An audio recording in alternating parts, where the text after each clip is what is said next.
Yo creo que la mitad... La mitad familia, seguro.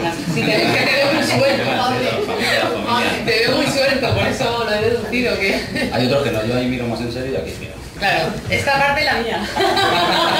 ¿Se han colocado? Tú mantén la seriedad, yo el resto. Bueno, pues no sé si este señor de aquí necesita presentaciones o no. Presentable. Pero bueno, yo creo que todos sabéis ya quién es. Fernando Cámara. ¿Quieres hablar sobre ti? ¿De mí? No. No, o sea, vamos directamente a lo que Yo he vamos. venido a hablar de mi libro. Mira. Bueno, pues nada, no empieces a copiarte. Vamos a hacerlo un poquito a modo entrevista, ¿no? O algo así. Entonces yo creo que todo el mundo tiene la misma curiosidad que yo en su momento. ¿Por qué Necroparís es una novela? ¿Por qué no es un guión? ¿Por qué no es una película?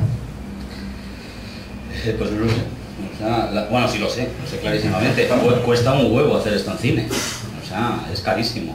Entonces eso en el momento que lo leas os daréis cuenta que es inviable hacer esta película, o por lo menos que me la produzcan a mí. O sea, eso lo tengo claro. Y además quiero subsistir, quiero vivir unos cuantos años más. Es decir, si yo voy allí y ruedo esto, primero es que de Francia me echan. Esto para empezar. Eso está claro. Eso clarísimo. Y luego que además es, yo creo que es muy complicado de rodar en muchos aspectos.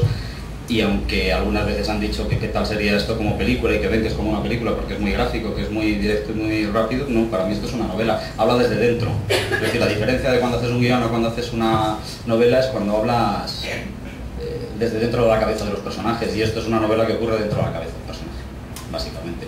Entonces no tiene mucho sentido el cine. Al cine no le conviene este tipo de historias, ¿no? Al cine le conviene historias que, aunque es muy visual y ocurren cosas exteriores, no dejan de pertenecer al ámbito de una cabeza. Novela, se terminó, y más barata. ¿Y las influencias?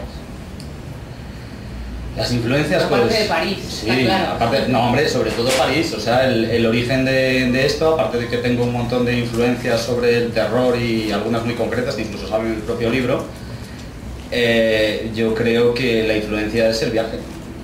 El viaje, claramente. Es decir, si esa señora, mujer, saluda, si esa señora no saca los billetes, la culpable, si no saca los billetes, no hay evidentemente esta historia. ¿Por qué? Porque la influencia es ir a París y descubrir que es un romántico cementerio, ¿no?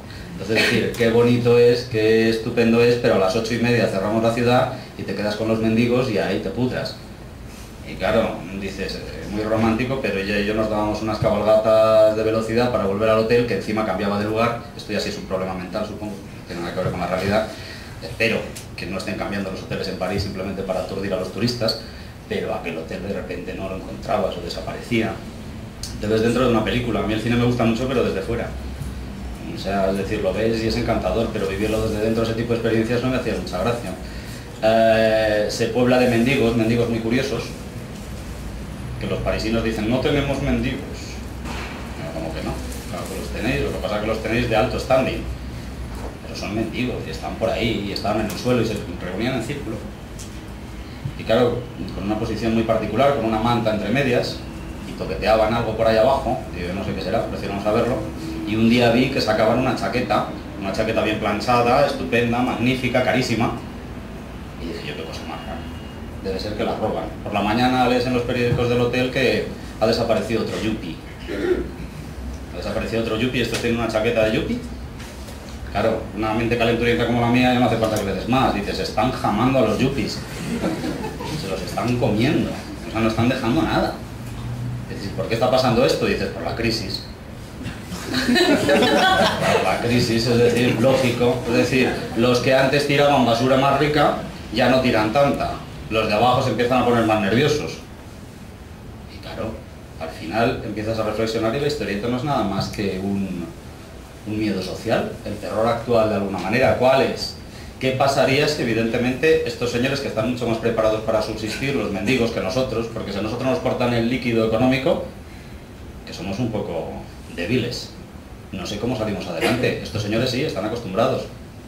¿Y qué pasa si esa casta empieza a crecer como está creciendo y llega un momento que se invierte todo esto y nosotros somos esos débiles de la sociedad? Revolución. Y nos pilla encima mi mujer y a mí ahí en medio. Y digo, joder, qué miedo.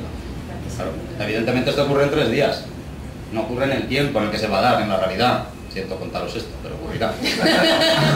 Lo que pasa es que yo lo aglutino todo en 3 días. Y digo, ahí está, en 3 días ocurre. Y claro, es un relato que muchos dicen que paranoia. Yo digo, no, ciencia prospectiva. Todo esto ocurrirá algún día. Espero que lejano.